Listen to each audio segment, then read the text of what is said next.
empty my mind of preoccupations.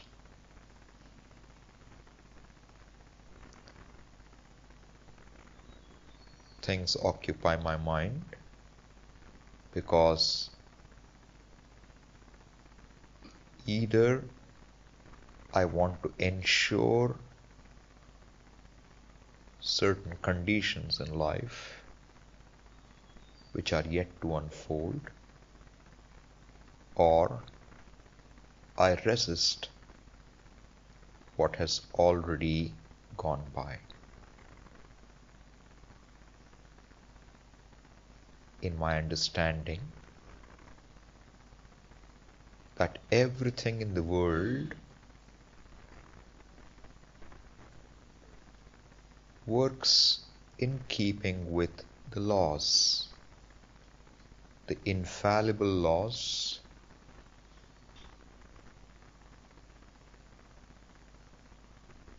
the laws which are a manifestation of the infallible Ishvara.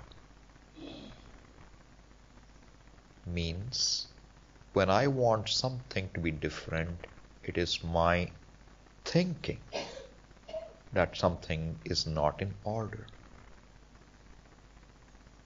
I don't know everything. I don't know the whole picture.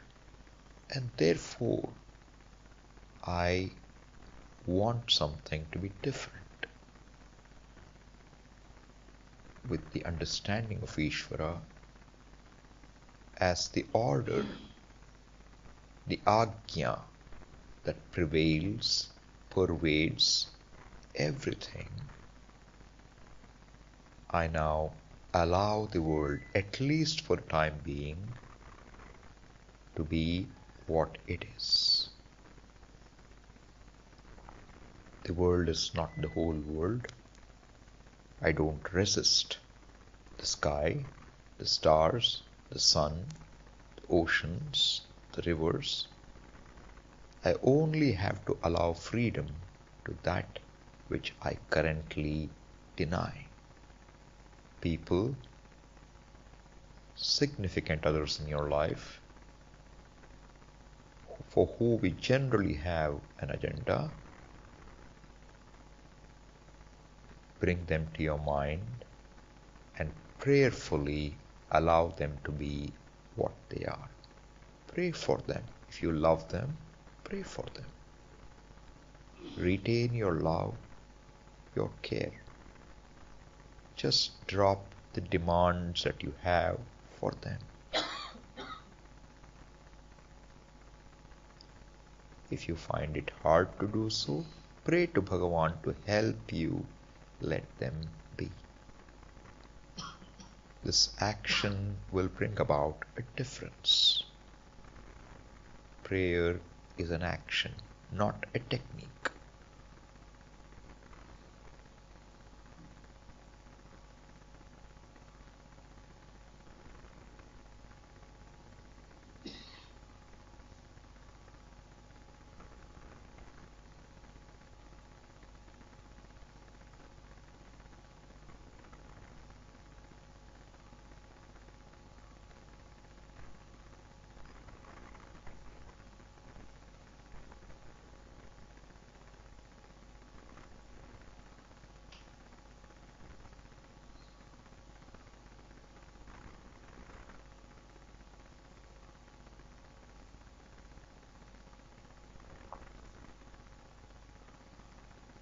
Having done that, do I have anything in my life which I complain about,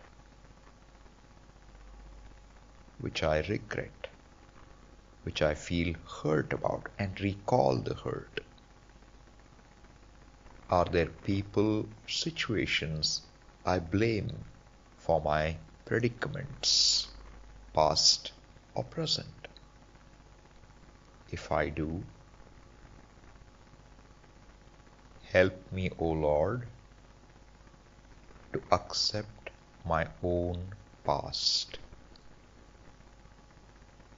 Blaming, complaining, retaining, nursing a hurt, a grudge only perpetuates the problem.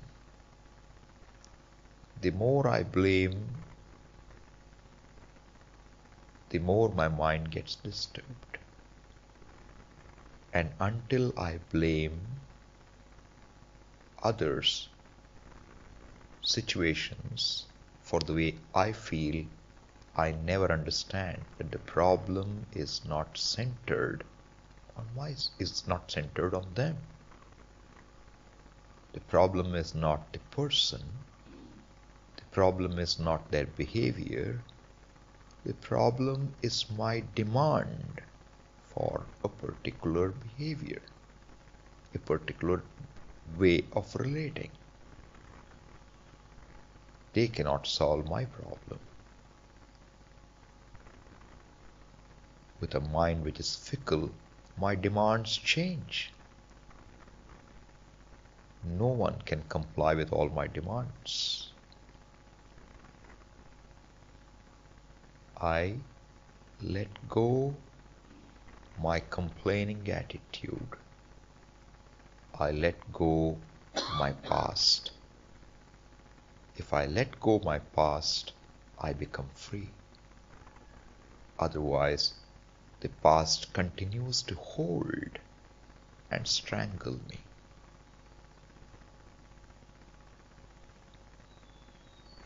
I understand whatever happened had a reason. If those pains brought me to Ishvara, they have done their job. They have been a blessing to help me bring more Ishvara into my life. I thank the people who have helped me discover the existence of Ishvara, the presence of Ishvara, at least as one who helps me in distress. With this prayer, I resolve to let my past be, which means I will not complain about my past. Let the past be the past, so my current is free.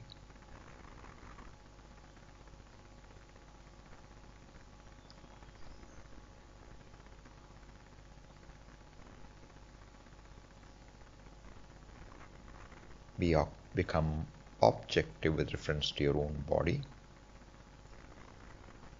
the physical body.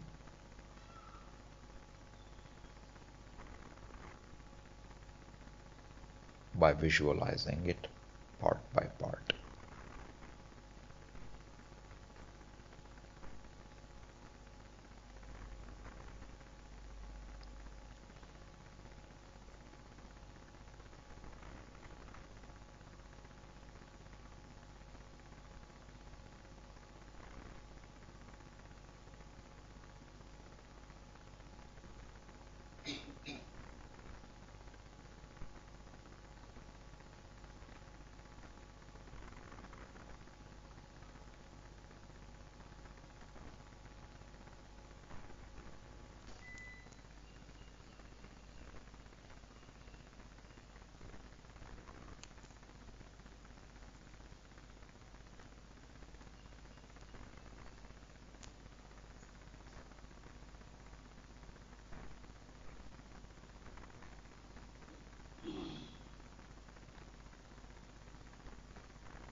Shift your attention to the sense of touch.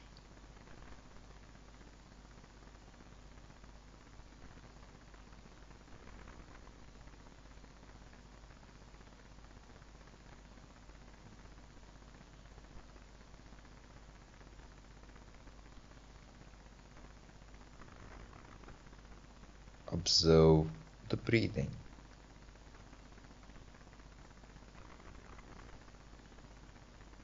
Without regulating it.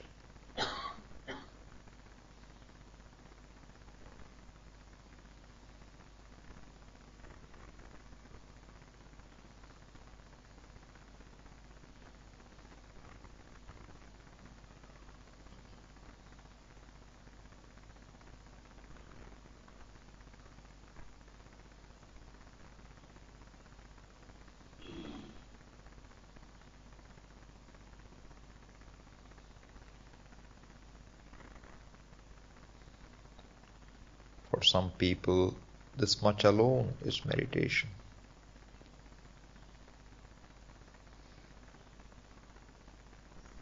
Watching things. For us, these are steps to discover the meditator.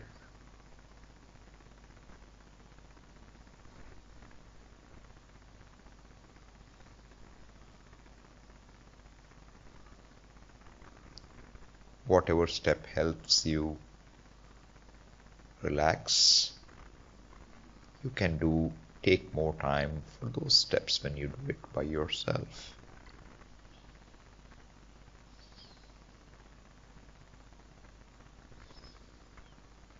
Now, I pay attention to the mind with which I have been observing everything else,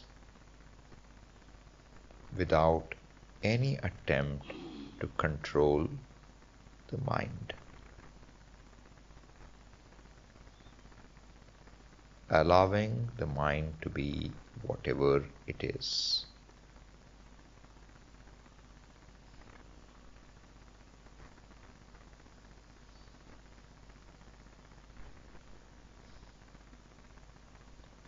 Now I drop even watching the mind.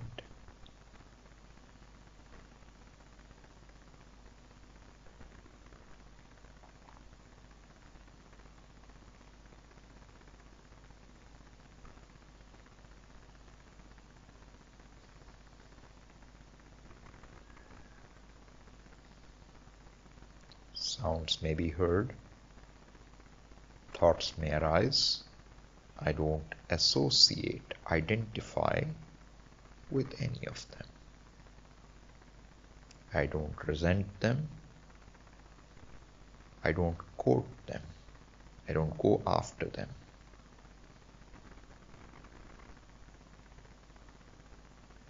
Like standing on the side of a river, on the bank,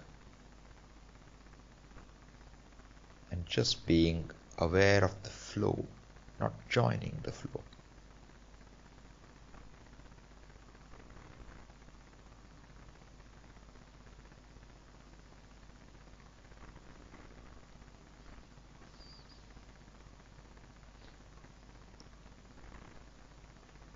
This is basically who I am. An individual with a given body, mind, senses, a world at large,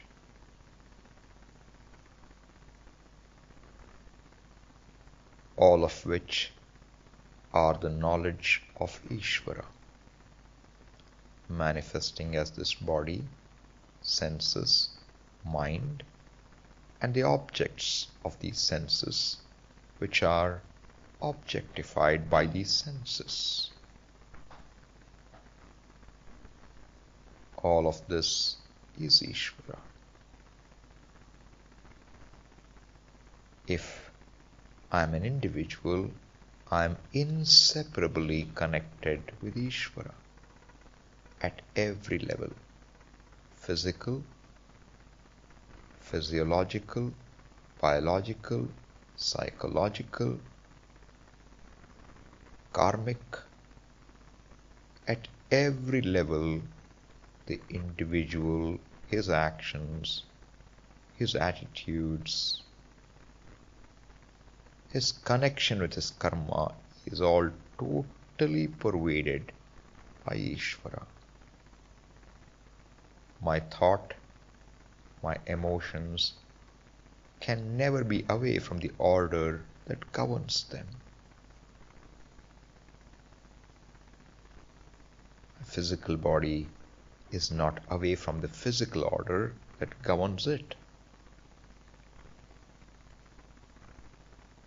Ishvara is one whole order, split into these varieties of orders just for the convenience of my understanding. How do I appreciate one Ishvara and yet so much difference? How?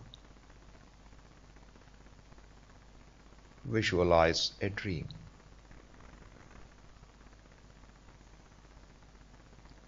Whatever world you want to visualize,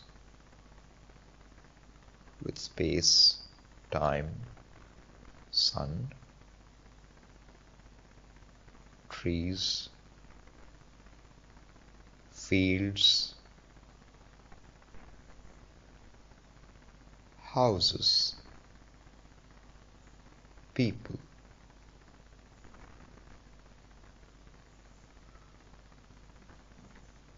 And in your dream, there are a variety of people. You too have a body.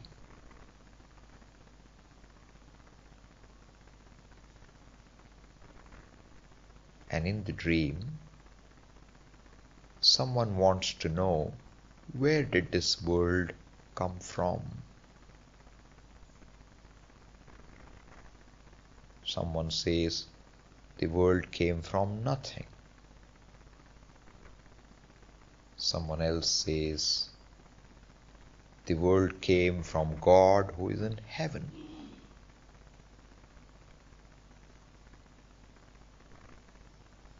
Someone says, bodies are all born of karma. How do they know? Until they know you, the conscious being whose dream it is. Your dream is only of things you know. Your knowledge alone manifests as dream.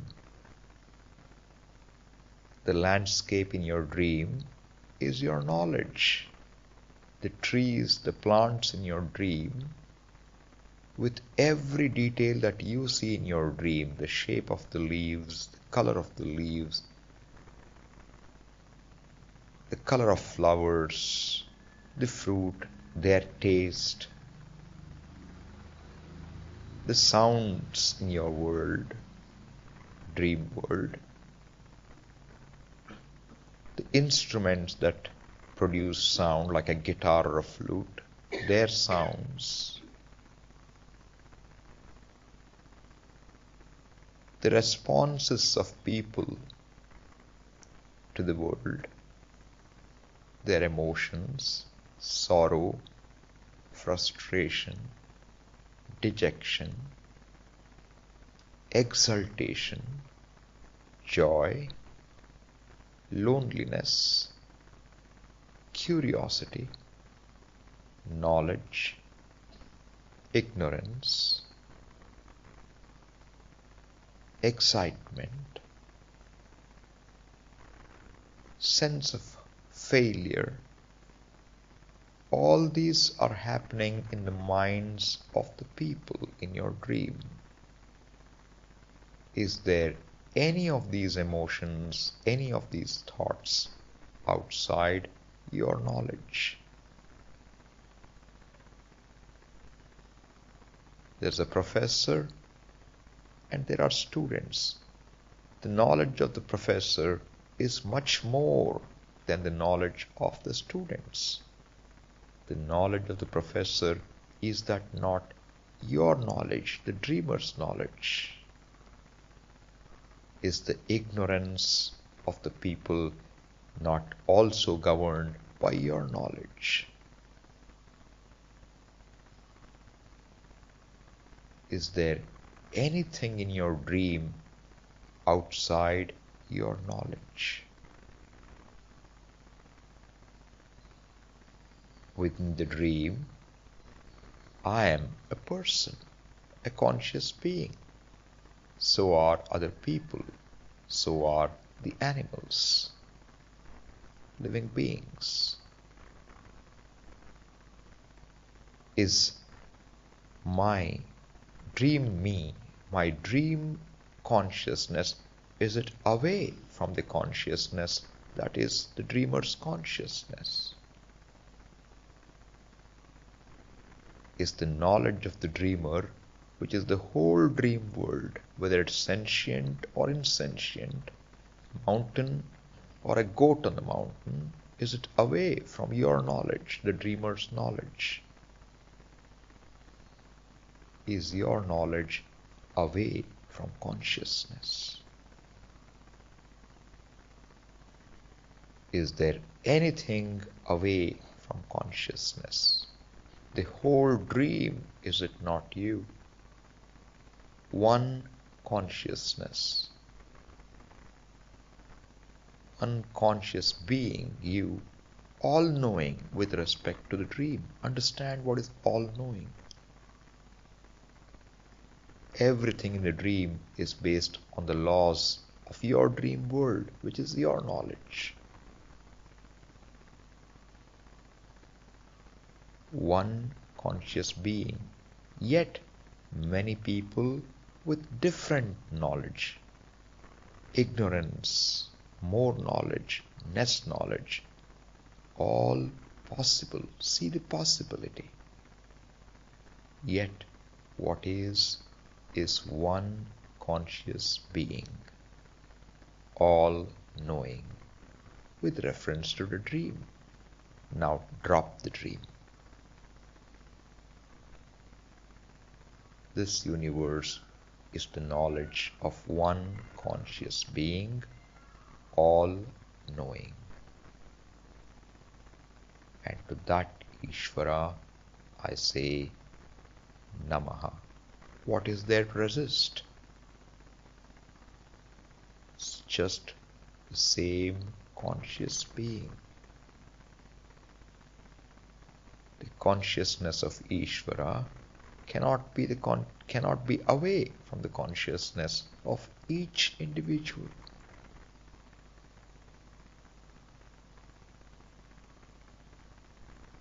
My knowledge is a subset of Ishvara's knowledge.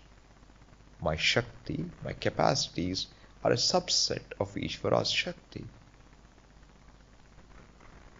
The consciousness in which my little knowledge manifests is different from consciousness where all knowledge manifests. The unobjectifiable consciousness. The one consciousness that need not be objectified, in whose presence everything comes to light. To that Ishvara I let go my resistance. Om Ishaya Namaha. Seeing the order that is Ishvara, the all Shakti Ishvara, I let go my resistance. I pray, help me know you. Help me recognize your presence in all that is. Om Ishaya Namaha. Om Ishaya Namaha.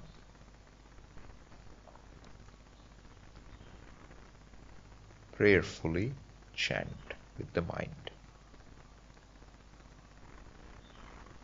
Japa, repeating the same thought, the same prayer.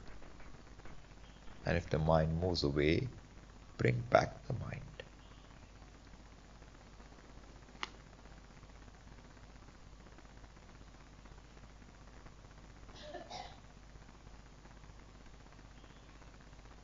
When I pray, I do it from the bottom of my heart. I really want it, want to know Ishvara. And this action is to help me gain the mind which is calm enough to appreciate Ishvara, understand, abide in Ishvara.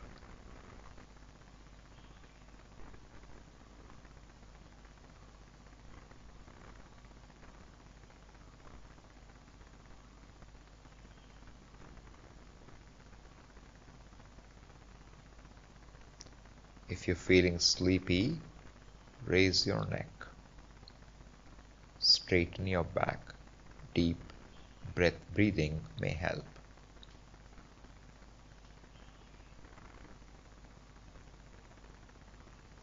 Drooping of the neck is typically a sign of sleep or impending sleep. If your neck is drooping, raise it.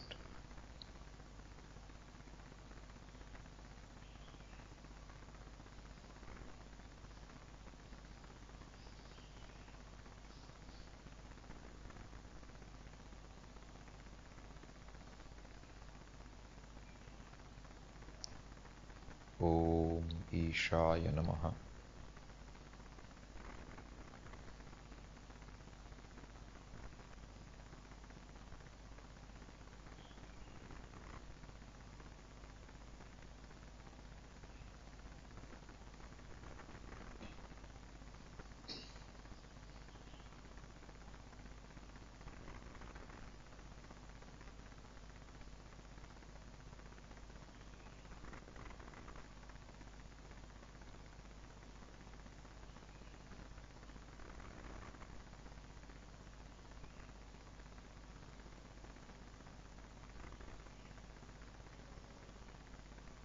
Each thought is complete in itself.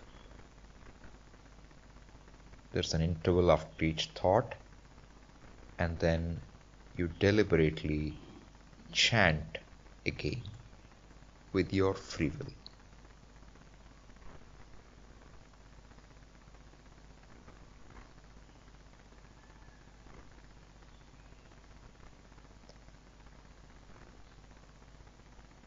If you're comfortable, you can increase the gap, the interval between the chants. More the interval, the more effort it may take to remain with the chant. Balance the interval with your capacity. Number of chants is not important. The abidance in the chant and not being led to other thoughts in the interval is what we are trying to learn. The practice should help. Nothing else will. Objectivity, vairagyam, and practice. Vairagyam, so that I have no interest in going elsewhere, and practice because that's the need for the mind to be trained, to not move, to stay, to abide. Om Ishaya Namaha. Om Ishaya Namaha. Om Ishaya Namaha. Chant.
I bring the mind back if it moves away.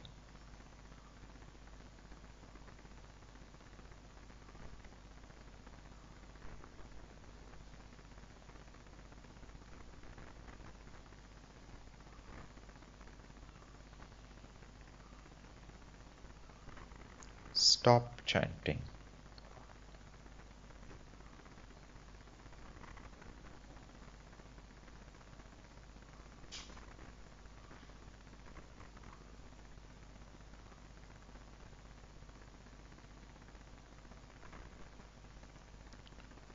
Is there an effort to chant?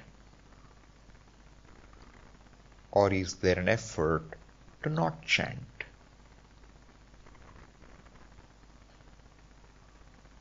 Are you doing something now with your will?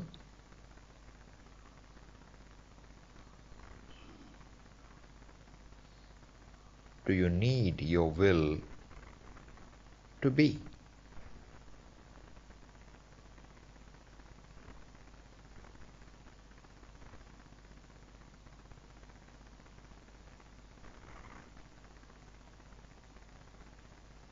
Om.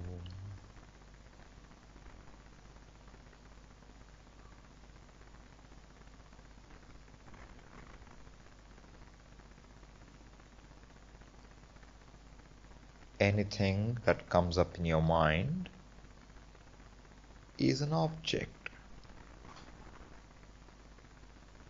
Any event cannot be you.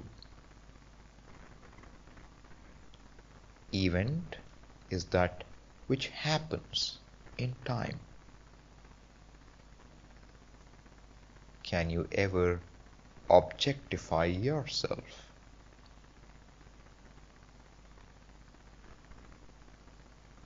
Can you become the knowledge which happens in a thought?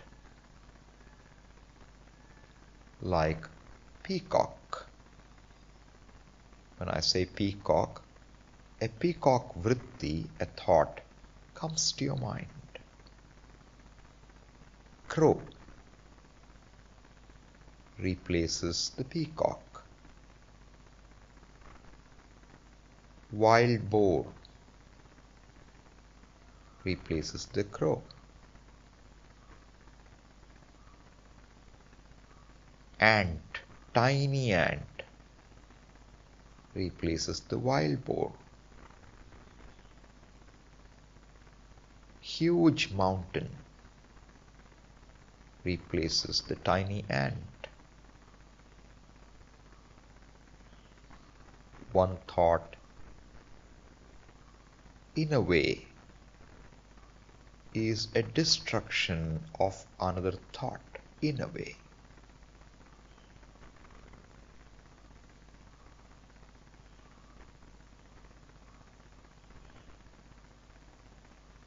Now try to negate yourself.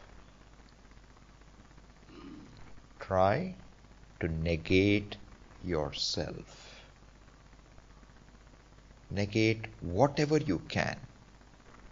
See if you can negate yourself.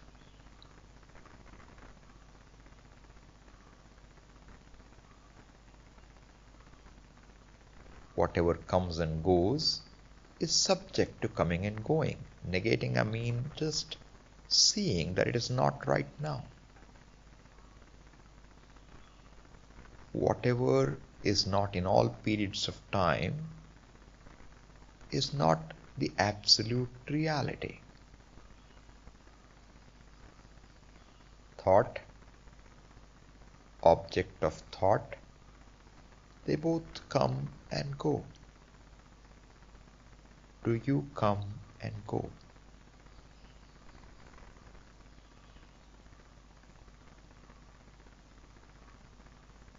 What is it that illumines whatever comes and goes? See as I chant. Let the chant be the object. Om. Om. Om comes, Om goes. Om. Om. Who says that? That Om comes and Om goes. Om. Who sees that? Om. Om. The hearer is the one who recognizes the presence of Om. Om. Is it?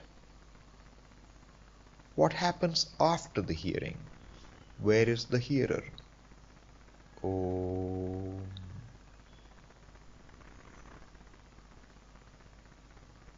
Where does the hearer resolve? Om. To re-emerge when you hear again. Om. Ram, Ram, Ram, Ram, Ram, Ram, Ram.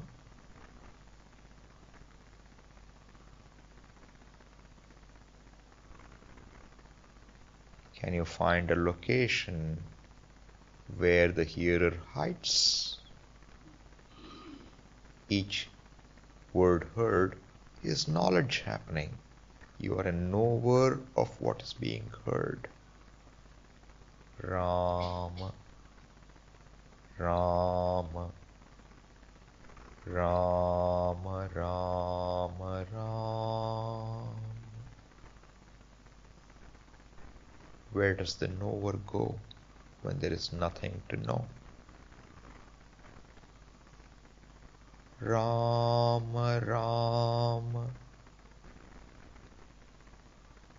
Ram, Ram.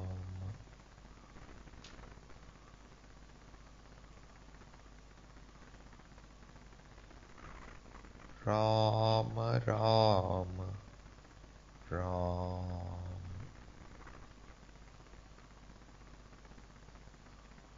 Are you there? Irrespective of whether you're knowing or not. Can you eliminate yourself?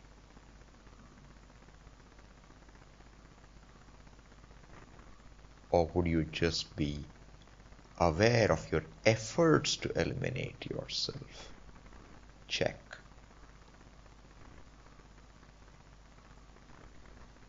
What would you do for Nasha? The mind is an instrument. This hearing is possible because the instrument is available. Destroy that instrument. Try.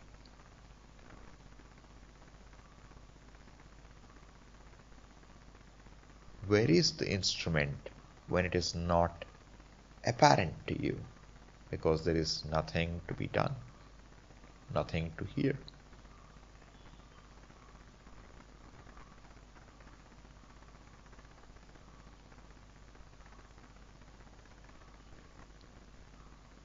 If the mind appears, a thought appears, it can't appear from nowhere. What is before a thought? What is after a thought? That should tell me the source and the resolution point. Om. Om.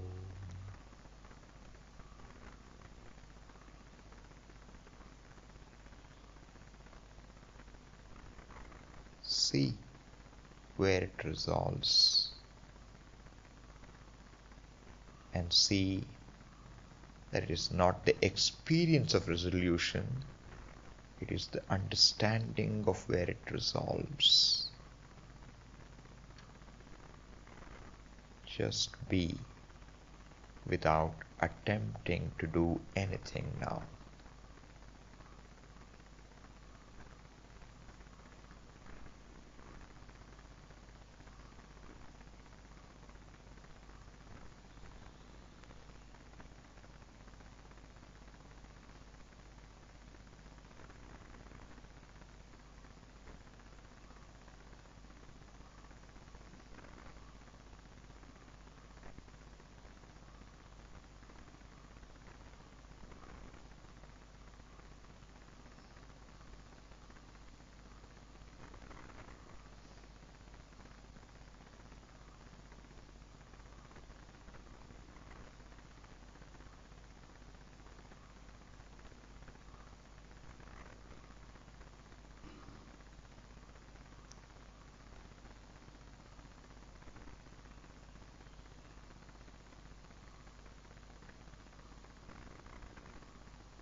This quietude is not manonasha.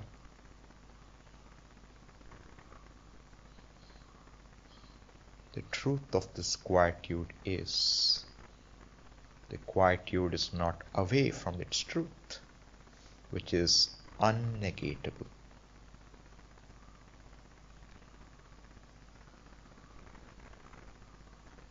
Quiet is only with reference to the moment of the mind. Mind or no mind, what is? That is Rama. That is Aruna. That is Achala.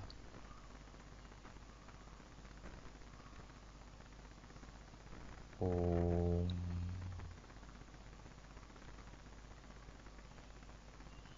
Arunachala Shiva. Aruna Achala Shiva. Aruna Achala Shiva. Arunachala. Aruna Shiva Chala Shiva. Arunachala Shiva. Arunachala Shiva. Arunachala.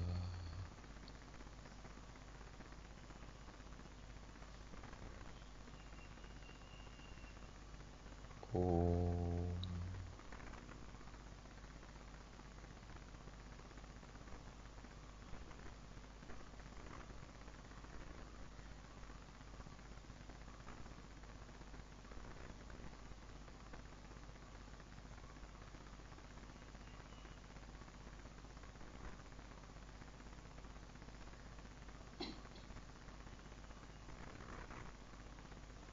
Shanti, Shanti, Shanti. Harihi Om Shri Gurubhyo Namaha. Harihi Om.